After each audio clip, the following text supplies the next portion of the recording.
Have you ever imagined losing everything for a crime you didn't commit? What happened to this mother and daughter will leave you speechless until the end. Stay with me to find out how a blind little girl managed to see the truth that all the adults had missed. Clara Miller adjusted her white uniform one last time before entering St. Luke's Hospital for another night shift. At 32, she had dedicated the last 10 years of her life to nursing, always with the same goal: to provide a dignified life for her 8-year-old daughter, Lucy, who had been born blind due to complications during childbirth. "Mommy, you forgot to give me a good luck kiss," Lucy said, extending her thin arms as Clara bent down to say goodbye. "I never forget, my love." Clara kissed her daughter's forehead, breathing in the sweet scent of children's shampoo. "Grandma Susan will take care of you. And when I get back in the morning, we'll make pancakes, okay?" "Okay, but only if you let me help flip them." Lucy smiled, her brown eyes shining, even without seeing. Clara left home with a warm heart. As always happened after talking to Lucy, the girl had an impressive ability to find joy in small things, and Clara had never seen her visual impairment as a limitation, but rather as a different way of perceiving the world. The shift was like any other until around 3 a.m. when Clara noticed strange movement in the medication storage room.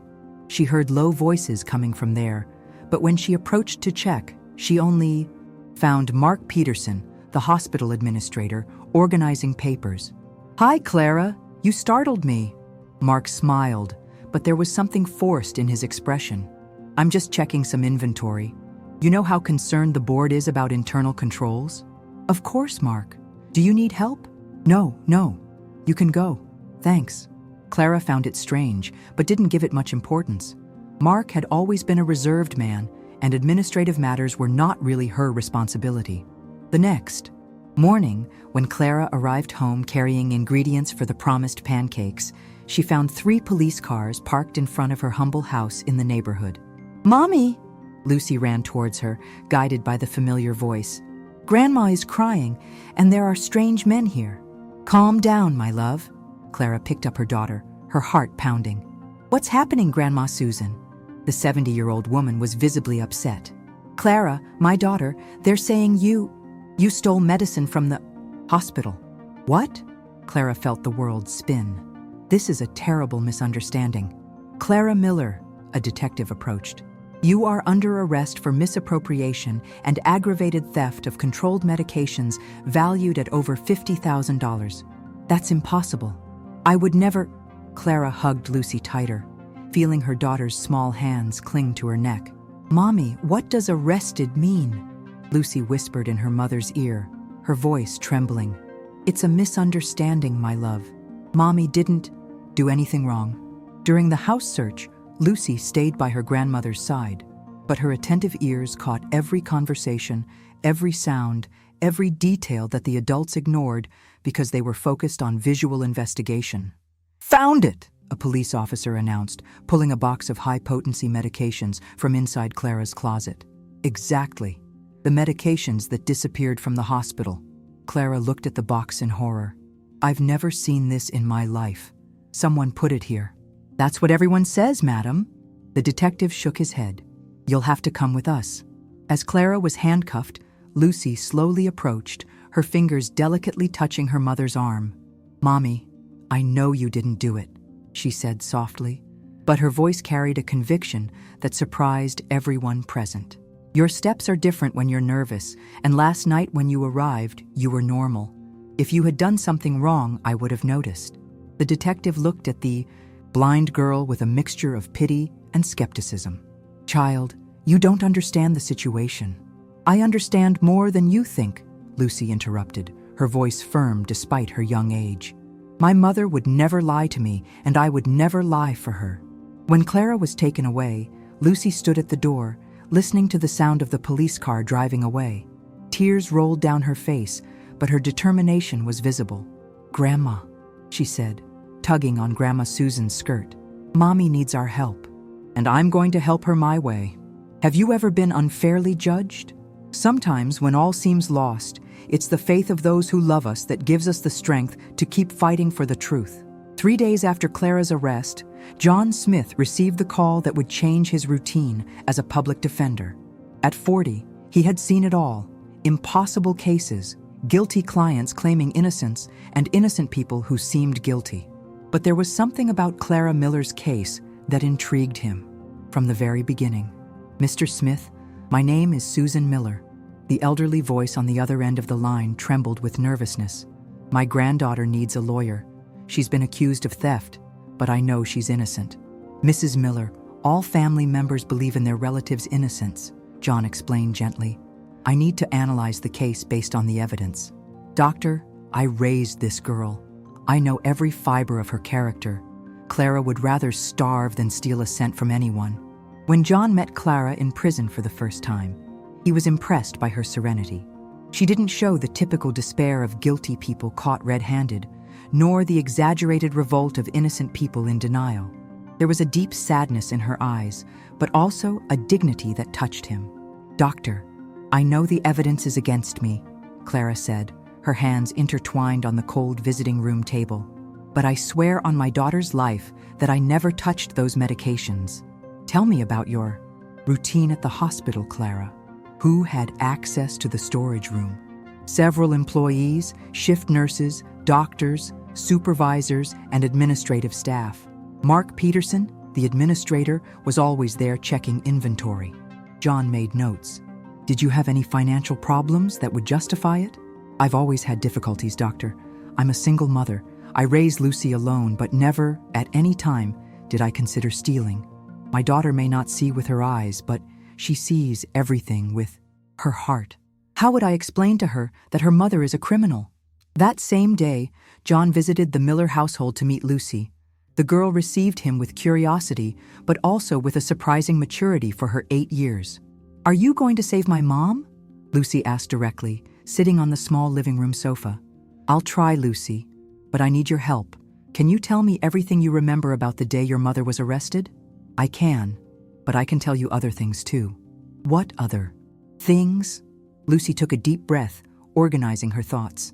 "At the hospital, when I used to pick up Mommy after her night shifts, I would hear conversations. People don't pay attention to me because they think I don't understand anything because I'm blind." John leaned forward, interested. "What kind of conversations?" "Once, about 2 weeks before Mommy was arrested, I heard Mr. Mark talking on the phone. He was nervous. His voice was different. He said something about needing to find a scapegoat and that the new nurse would be perfect." "Lucy, are you sure about what you heard?" "Doctor, when you can't see, your hearing becomes much sharper. I recognize all the voices of the people who work with Mommy, and I know when someone is lying by how their voice changes." John felt a chill down his spine. "Did you tell anyone about this?"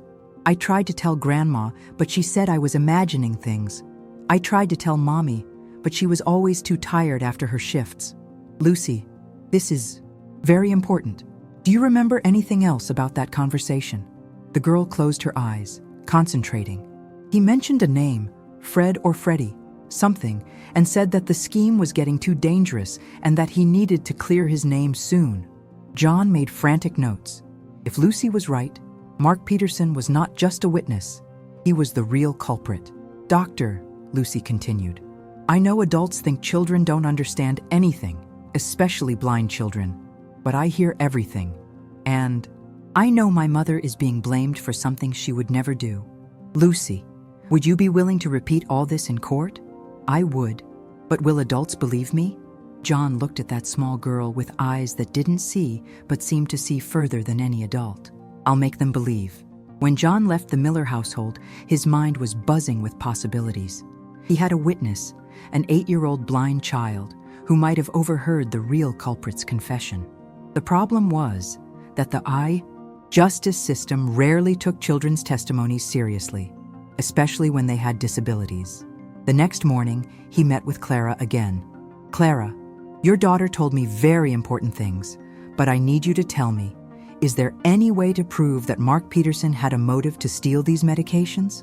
Dr. Mark was always very reserved about his personal life, but some nurses commented that he was having financial problems. Apparently, his ex-wife was demanding overdue alimony, and he had gambling debts. "Gambling debts?" "Yes. He was seen a few times at betting houses in the area, but those are just hallway rumors. John knew he had a difficult case ahead.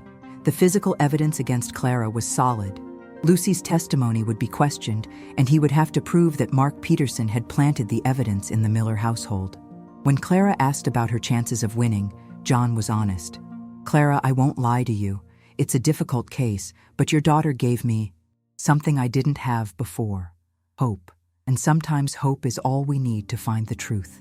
Clara cried that day, not out of despair, but out of gratitude, knowing that her daughter was fighting for her in the only way she knew how, using the gift that fate had given her in place of sight. The courthouse had never seen such a diverse audience as on that cold Tuesday morning. Nurses from St. Luke's Hospital, neighbors from the local community, and curious onlookers attracted by the cases. Repercussions crowded the public benches to follow Clara Miller's trial. In the first row, Lucy firmly held Grandma Susan's hand. The girl wore her prettiest blue dress, a strategic choice by her grandmother, who believed that appearances mattered in court. But Lucy was more concerned with what she heard than with what people saw. "Grandma, why are so many people whispering?" Lucy asked softly. "Because everyone wants to know if justice will be done, my dear." "And will it be?" Grandma Susan squeezed her granddaughter's hand. "Yes, with the help of God and your courage." When Clara entered the room in handcuffs, Lucy immediately recognized the sound of her mother's footsteps, even with the handcuffs slightly altering the rhythm of her walk. "Mommy!" Lucy called softly, and Clara turned towards the voice, her eyes filling with tears upon seeing her daughter. Judge David Anderson, a 55-year-old man with over 2 decades of experience, opened the session with his grave and solemn voice. Lucy immediately paid attention. There was something in the judge's voice that reassured her, a respectful seriousness that contrasted with the mocking tone she had perceived in some police officers. "I declare the session open for the trial of Clara Miller, accused of misappropriation and aggravated theft," the judge announced. The prosecutor was the first to present his evidence. Methodical and cold, he presented the case as if it were a mathematical equation. Medications disappeared, were found in the defendant's house. Therefore, she was guilty. "Ladies and gentlemen of the jury," the prosecutor gestured dramatically, "we have here a classic case of abuse of trust. Taking advantage of her position as a nurse, she unlawfully took valuable medications for personal gain." Lucy frowned. There was something in the prosecutor's voice that bothered her, an excessive certainty, as if he was not interested in the truth, only in a conviction. The first prosecution witness was Dr. Rose, the nursing supervisor. She confirmed that Clara had access to the storage room and that the medications had indeed disappeared during her shift. "Dr. Rose," John stood up for cross-examination, "can you state categorically that only Ms. Miller had access to the storage room that night?" "No, several employees had access, but she was on duty." "And Mr. Mark Peterson, the hospital administrator, also had access?" "Yes, of course, but I don't see why."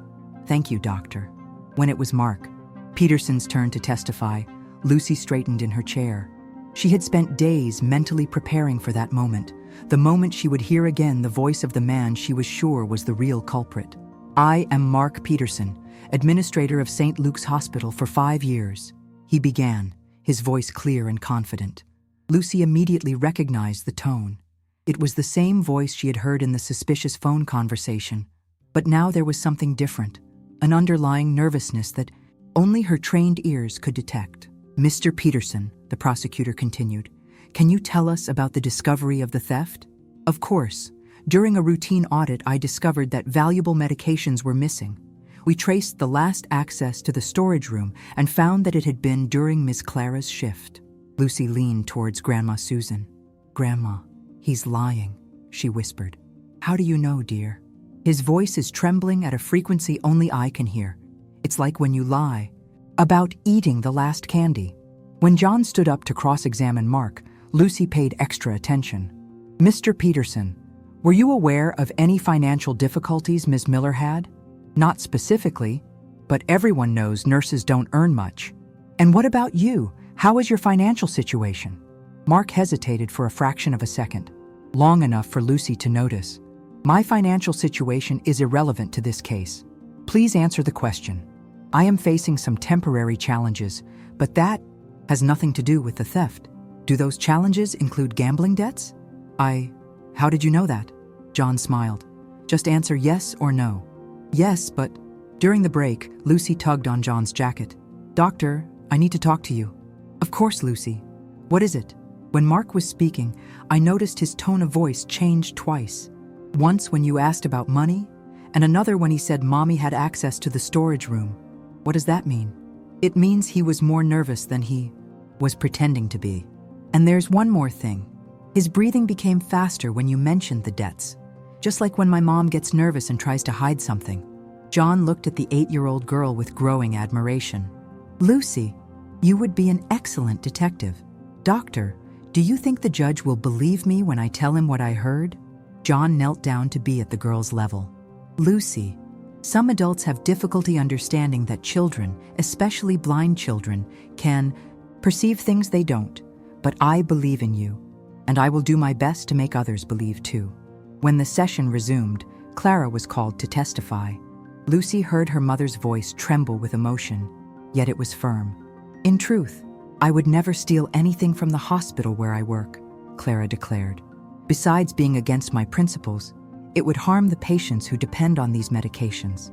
My daughter may not see, but she sees me better than anyone, and she knows that her mother is not a thief. At the end of the first day of trial, when Clara was taken back to prison, she managed to whisper to Lucy, "Be strong, my love. Truth always wins." Lucy nodded to where she imagined her mother was. "You can trust me, Mommy. I'll help show everyone who you really are. And do you believe that children sometimes perceive things that adults don't see? Sometimes it takes seeing with the heart to discover truths that the eyes cannot see." That night, after the first day of the trial, Lucy couldn't sleep. Lying in her small bed, she replayed every word, every tone of voice, every breath she had captured during the hours in court. Her mind worked like a sound archive, organizing and reorganizing the information she had collected. "Grandma," she called softly around 2 a.m. Grandma Susan, who was also awake thinking about the trial, went to her granddaughter's room. "What is it, my dear? Can't sleep?" "Grandma, I remembered more things about that conversation I heard at the hospital." "What conversation, dear?" "The one with Mark on the phone. I remembered he mentioned a name, Frank Davis, and said that Frank was charging too much for his silence." Grandma Susan sat on the edge of the bed. "Lucy, are you absolutely sure of what you heard?" "Yes, Grandma. When you can't see, your auditory memory becomes like a recorder. I can repeat entire conversations I heard months ago." "And do you think this is important?" "I think so." In court today, when Mr. Smith asked about Mark's debts, he got very nervous, and when he said he was the one who discovered the theft, his voice became sharper. Just like when you tell a really big lie. Grandma Susan took her granddaughter's hand. "Lucy, do you understand that you'll have to tell all this to the judge in front of many people?" "I understand, Grandma, and I'm not afraid. Mommy is counting on me." The next morning, Grandma Susan called John before the sun even rose. "Doctor, Lucy remembered more details. Can you come here before we go to court?" When John arrived, he found Lucy already dressed and ready, sitting in the living room with an impressive seriousness for a child. "Lucy, your grandmother said you remembered important things." "Yes, doctor. In the conversation I heard, Mark mentioned a name, Frank Davis. He said that Frank was charging too much for his silence and that he needed to resolve it before someone discovered the scheme." John's heart quickened. "Lucy, would you be able to repeat exactly the words you heard?" "I can try." Mark's voice was like this. Lucy changed her tone, imitating the nervousness she had perceived. "Frank, you're charging too much. If this continues, I'll have to find another solution. The new nurse could be our way out. She's poor, a single mother. No one will doubt it if she's accused." John and Grandma Susan exchanged shocked glances. "Lucy, are you absolutely sure that's what he said?" "Absolutely, and there's more. He said that Clara's daughter's operation would be the perfect motivation for her to steal." "What operation?" John asked. "Mine," Lucy replied simply. "There's a new doctor at the hospital who said he could try an experimental surgery to give me some vision, but it costs a lot of money, and Mommy would never be able to afford it. John understood the coldness of the setup. Mark had planned everything to use Clara's financial difficulties and any mother's dream of helping her daughter as motivation for the crime. "Doctor," Lucy continued, "there's one thing I haven't told you yet." "What is it?" "The day before Mommy was arrested, when I went to pick her up at the hospital after her shift, I heard Mark talking to someone in the parking lot. He said, 'Tomorrow everything will go well. The police will find everything at her house, and our problems will end.' Lucy, why didn't you tell me this before?" "Because I thought no one would believe me. Whenever I tell things I hear, adults say it's a child's imagination." John knelt down to be at the girl's level. "Lucy, I believe in you. And today in court, I'll make the judge and everyone else believe too." In court, the second day began with the last prosecution witnesses. John was eager to present his defense, but knew he would have to choose the right moment to reveal Lucy's testimony. During the break, he approached the prosecution with an unusual proposal. "Mr. Prosecutor, I would like to call a special witness, Lucy Miller, the defendant's daughter, an 8-year-old child, and blind at that. Mr. Smith, you know that child testimonies are problematic. This child heard conversations that could completely change this case." "What kind of conversations?" "Conversations that prove Mark Peterson is not only the real culprit, but that he deliberately framed my client." The prosecutor laughed. "Doctor, with all due respect, you're clinging to a child's fantasies to save a lost case. So you don't object to her testifying? You can call her. It will be interesting to see how the jury reacts to the testimony of a blind girl who hears conspiracies." When John informed the judge of his intention to call Lucy as a witness, Judge David Anderson became thoughtful. "Mr. Smith, minor testimonies require special care. Does the child understand the importance of what she is doing?" "Perfectly, Your Honor. And I would like to ask Your Honor to listen to her with an open mind. This child may have crucial information for justice." "Very well, but I will ask the questions in a way I deem appropriate for her age." When it was announced that Lucy would be called to testify, a murmur ran through the courtroom. Some people commented skeptically about the validity of a blind child's testimony. Others expressed curiosity. Lucy rose with dignity, guided by Grandma Susan, to near the witness stand. She showed no nervousness, just a serene determination that impressed everyone present. "Ah, Lucy," the judge said gently. "Do you know why you are here?" "Yes, Your Honor. I'm here to tell the truth about what I heard, so my mom can come home." "And do you promise to tell only the truth?" "I promise. My mom always taught me that lying is the ugliest thing in the world." The judge smiled. "Very well. Now tell me what you heard that can help in your mother's trial." Lucy took a deep breath and began to recount with precise details everything she had heard about Mark's conversations. The courtroom fell silent as she reproduced, almost word for word, the evidence of the conspiracy. When she finished, Mark Peterson was visibly pale, and murmurs of shock echoed through the audience. "Your Honor," Lucy concluded, "I know I'm just a child, and I know I can't see like others, but I hear very well, and I heard this man planning to hurt my mom." The silence that followed was broken only by the sound of Mark Peterson whispering to his lawyer, "We need to talk." The third day of the trial dawned tense. The night had been long for everyone involved. John reviewing strategies, Clara praying in her cell, and Lucy mentally rehearsing every word she might need to say. In court, Mark Peterson seemed like a different man. The confident administrator of previous days had been replaced by someone visibly nervous who avoided eye contact with anyone. "Your Honor," John stood up, "I would like to recall Mr. Mark Peterson for some additional clarification." "Granted. Mr. Peterson, please return to the witness stand." Mark walked slowly and Lucy immediately noticed the difference in his heavier steps. "Mr. Peterson," John began, "yesterday we heard the testimony of the girl Lucy about conversations she claims to have overheard. Do you know anyone named Frank Davis?" The pause was too long. Frank Davis is an acquaintance. What kind of relationship do you have with him?" "Just occasional business." "What kind of business requires payments for silence, as the witness Lucy mentioned?" Mark looked at his lawyer, visibly panicked. I don't know what you're talking about, Mr. Peterson. Do you deny having said the words that Lucy reproduced yesterday? I categorically deny it. It's a child's word against mine. It was at that moment that John played his final card. Your Honor, I would like to present evidence that we obtained last night. He walked to the table and picked up an envelope. At the defense's request, the police investigated Frank Davis.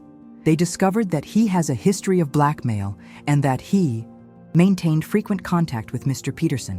Objection, Mark's lawyer shouted. This evidence was not presented during the procedural instruction. Your Honor, John responded. This evidence was only discovered after the minor's testimony yesterday. It is a new discovery that corroborates her statements. The judge reviewed the documents. Objection overruled. Proceed, Doctor. Furthermore, John continued, Frank Davis was arrested last night and, in exchange for a reduced sentence, confessed to having blackmailed Mark Peterson for months about embezzlement of medications at the hospital. A murmur of shock ran through the courtroom. Mark turned pale.